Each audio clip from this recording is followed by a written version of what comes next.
It's Tuesday, 2 April. Welcome to the President's Daily Brief. I'm Mike Baker, your eyes and ears on the world stage. Let's get briefed. In the wake of a deadly attack at a Moscow concert hall, a high-ranking retired U.S. general is warning of the persistent dangers posed by ISIS aimed squarely at American soil and allied nations. The general's stark alert comes as intelligence agencies assess the evolving threat landscape. We'll also follow up on a story we first brought to you yesterday afternoon.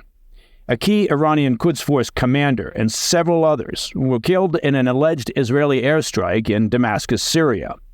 Later in the program, Prime Minister Netanyahu faces growing internal dissent as tens of thousands of Israelis, including the families of hostages, take to the streets to demand his resignation as Hamas and their puppet master Iran enjoy the popcorn and happily watch the drama unfold. Plus, Russian President Putin orders the conscription of 150,000 citizens into the military, as the Russian military reportedly considers plans to add at least another 300,000 new recruits to bolster their ongoing Ukraine invasion. And in today's back of the brief, more trouble at the U.S. border as an El Paso judge orders the release of hundreds of illegal migrants accused in a border riot when a stampede overwhelmed National Guard troops along the Rio Grande. Apparently, most of those folks in the riot just got caught up in the excitement of the moment. Don't worry, rushing the border, overwhelming U.S. troops, and entering illegally, you're all fine. Here's a plane ticket, a phone, some money, and a hotel room. Good luck. And we'll see you in a few years for your immigration court date. Don't forget to vote early and vote often. But first, today's PDB Spotlight. Retired U.S. General Kenneth McKenzie, the former commander of U.S. Central Command, is warning that the Islamic State is once again on the rise and is inevitably planning on hitting the U.S. homeland as well as our allies abroad. Now, the warning comes in the wake of an attack that took the lives of 144 people at a concert hall in suburban Moscow. That attack was claimed by the Islamic State Khorasan, or ISIS-K, the group's regional branch located primarily in Afghanistan and Pakistan. Speaking to ABC News, McKenzie said the threat of ISIS began to grow as soon as the U.S. withdrew its troops from Afghanistan, a move that immediately took the pressure off the terror group.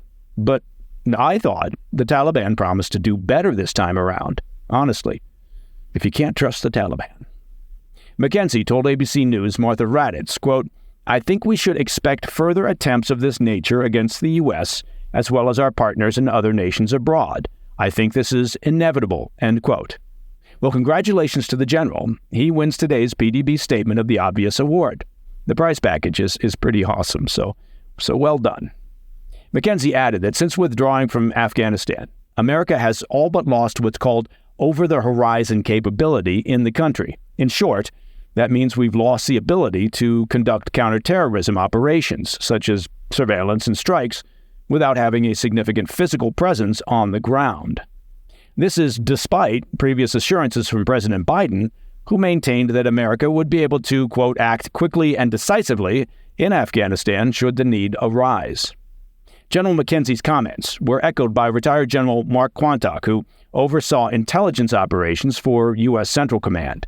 Quantock told USA Today that the U.S. remains target number one for ISIS-K, but that, quote, their challenge is penetrating our security, which has proven to be quite resilient in recent years, end quote. Has the general checked out the conditions of the southern border? I also wanted to follow up on a story we first brought to you yesterday about the death of a senior member of Iran's Islamic Revolutionary Guard Corps, the IRGC. According to reports and comments from the Iranian regime, General Mohammad Reza Zahedi, the commander of the IRGC's Quds Force for Lebanon and Syria, along with his deputy, General Haji Rahimi, the chief of general staff of the Quds Force, Brigadier General Hossein Amarullah, along with several others, were killed when Iran's consulate in the Syrian capital of Damascus was flattened on Monday in an Israeli airstrike. Iranian state television reported that several Iranian diplomats had also been killed in the attack. Now, Zahedi is the highest-ranking Iranian killed since Israel's conflict with Hamas began, and the conflict, of course, began when Hamas entered southern Israel and brutally slaughtered 1,200 Israelis. And Zahedi is also the most senior IRGC officer killed since the assassination of Qasem Soleimani by the U.S. in January 2020. He's believed to have been the top liaison between Tehran and Hezbollah, as well as Syrian intelligence services. And he's also been involved in coordinating weapons shipments to the terror organization, even as it launches rocket attacks on Israel's northern frontier. Now, Israel has not confirmed its involvement in the attack. It's Israel's long-standing policy not to comment on military actions in foreign countries. Iran, in the aftermath of the attack, has vowed revenge, although since the regime has already stated that its goal and primary objective in life is the destruction of Israel, I'm not sure that vowing revenge has quite the bite that they think it does. This is significantly the first real direct cost that Iran has paid since their proxy Hamas kicked off the conflict in Gaza with their brutal 7 October attacks. The mullahs will now need to decide if and how to respond. They've been perfectly willing to allow their various proxies to take hits from Israel, the U.S. and allies, but may not fancy being drawn directly into the conflict. All right, coming up after the break, Prime Minister Netanyahu faces a wave of protests in Israel, with demands for his departure intensifying. And in Russia, a massive conscription, 150,000 citizens called to arms. Could this be a prelude to a larger military move? Well, regardless, those 150,000 new conscripts may be less than enthused with their career change. I'll be right back. Welcome back. I want to turn now to the domestic discord facing Israeli Prime Minister Netanyahu, as Israel saw tens of thousands of demonstrators flood the streets over the weekend to protest his ruling government. The protesters had twin demands, calling for immediate elections and to more urgently negotiate the release of the roughly 134 hostages still held by Hamas in Gaza. It's important to note, Hamas has refused to provide any information on the condition of the hostages, so it's unclear how many remain alive. Anger has been mounting for months within Israel against Netanyahu and his ministers, particularly among the families of hostages, who feel Netanyahu is prioritizing military objectives over the lives of their loved ones. That's according to a report from the Washington Post. The weekend demonstrations, which unfolded outside the Knesset in Jerusalem, in Tel Aviv, and in several other cities, were led by the Hostage Families Forum. That's an umbrella organization for the relatives of hostages. The protests, which began on Saturday, marked a sharp change in strategy for the families of hostages, who until now have basically stayed out of the political fray. After months of failed hostages and ceasefire talks, however, they are taking the proverbial gloves off. One distraught mother, whose 24-year-old son is still being held in Gaza, accused Netanyahu of torpedoing multiple rounds of ceasefire negotiations. She said, quote, "You stand between us and bringing our loved ones home," end quote. 6 months after the savage 7 October attacks on Israel by Hamas, the families of many hostages say they have received no official word on their loved one's status. You can thank Hamas for that, because they, again, have refused to provide any information about the current conditions of the hostages, and they've been denied requests to meet with Netanyahu and the war cabinet. They say they have completely lost their trust in the government, with many calling on Netanyahu to immediately step down. Now, the families of hostages were joined on the streets by tens of thousands of anti-government protesters who said they've lost their patience with the current government strategy in Gaza. Organizers claimed that a staggering 100,000 people turned out for Sunday's demonstrations. That number is unconfirmed and may be about as reliable as Hamas's statistics on casualties in Gaza.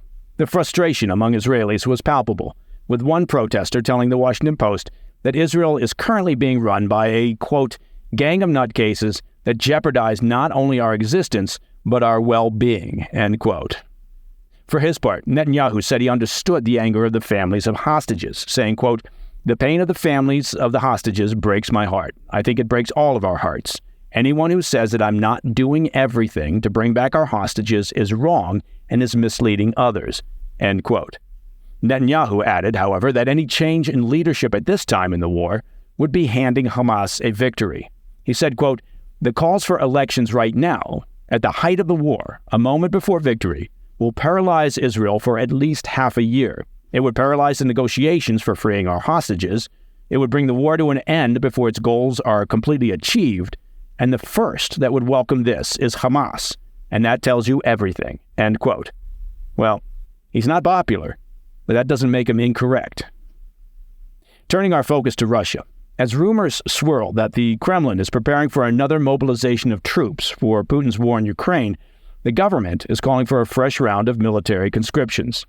Russian President Putin signed a decree on Sunday enrolling roughly 150,000 new conscripts into the military to bolster their beleaguered ranks, but with a promise that the forces will not be used on the front lines of Ukraine. And if you believe that one, I've got a bridge to Crimea for sale. We should note that all men in Russia are required to serve 1 year of compulsory military service, and the government has twice-yearly call-up periods where fresh conscriptions are ordered. Still, it comes as sources close to the Russian Defense Ministry say the government is preparing for a new wave of military mobilization of up to 300,000 people to replace Russia's decimated ranks in Ukraine. Compulsory military service has long been a thorny issue in Russia, as you can imagine, made all the more controversial now by Putin's war in Ukraine. In September of 2022, for example, thousands of Russian men fled the country to avoid enlistment after Putin announced a partial mobilization. The decreasing number of people willing to go to war has reportedly informed the Kremlin's proposal to engage in another large-scale mobilization. Russia claims to have 1.32 million active military personnel and 2 million reserve military personnel. However, they've suffered staggering losses on the battlefield since the war broke out in early 2022. The latest estimates are that some 355,000 Russian personnel have been killed or wounded since February of 2022 inside Ukraine. It's a particularly stunning figure, given that Putin began the war with approximately 360,000 ground troops. Putin claims there are currently more than 600,000 Russian soldiers in Ukraine, with roughly 1,500 new recruits signing up each day. However, those figures are impossible to verify. We do know, however, that Russia has had to turn to mining their prison populations for soldiers, which does not exactly give the impression that there are eager recruits among the general population. Human rights observers in the region estimate that at least 100,000 prisoners have been conscripted by the Russian Defense Ministry and sent to the front lines to bolster the ranks of Russia's fighting force. Sources close to the Defense Ministry have said several penitentiaries in the Siberian region will be shut down later this year due to the ongoing recruitment of inmates. So, it's kind of like prison reform, but without the reform part. All right, coming up in tonight's Back of the Brief, border tensions rise as an El Paso judge releases dozens of illegal migrants following a border riot where National Guard troops faced a surging stampede at the Rio Grande. I'll be right back. In today's Back of the Brief, an El Paso magistrate judge on Easter ordered the release of dozens of migrants accused of taking part in a border riot last month. Now, many of you probably remember the chaotic video, which showed a stampede of hundreds of illegal migrants tearing down fencing along the El Paso border and quickly overwhelming National Guard troops. In total, Immigration and Customs Enforcement was holding more than 200 migrants in connection with the incident.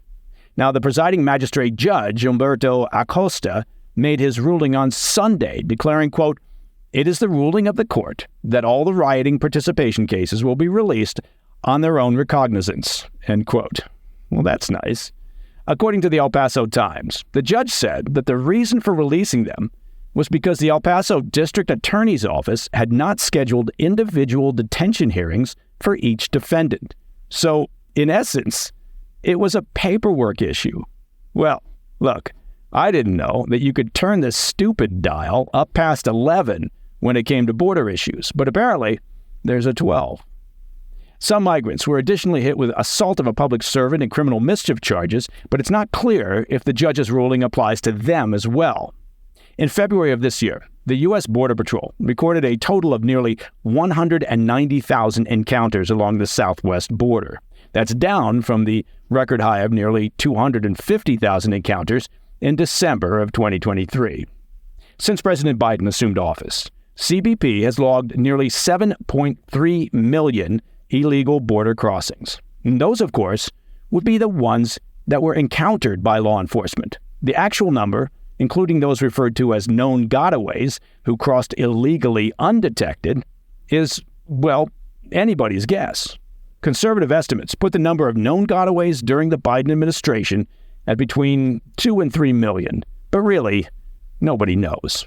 What we do know is that the lack of border security, the inability to monitor and vet who comes into the U.S., well, it's a national security and public security issue of major magnitude. The White House could take some immediate executive actions to make some attempt to improve border security, while both the Democrats and Republicans could stop acting like a pile of rugrats in a poorly run daycare facility and actually work together to improve both border security and the immigration system. And that, my friends, is the President's Daily Brief for Tuesday, 2 March. If you have any questions or comments, please reach out to me at pdb@thefirsttv.com. I'm Mike Baker, and I'll be back later today with the PDB Afternoon Bulletin.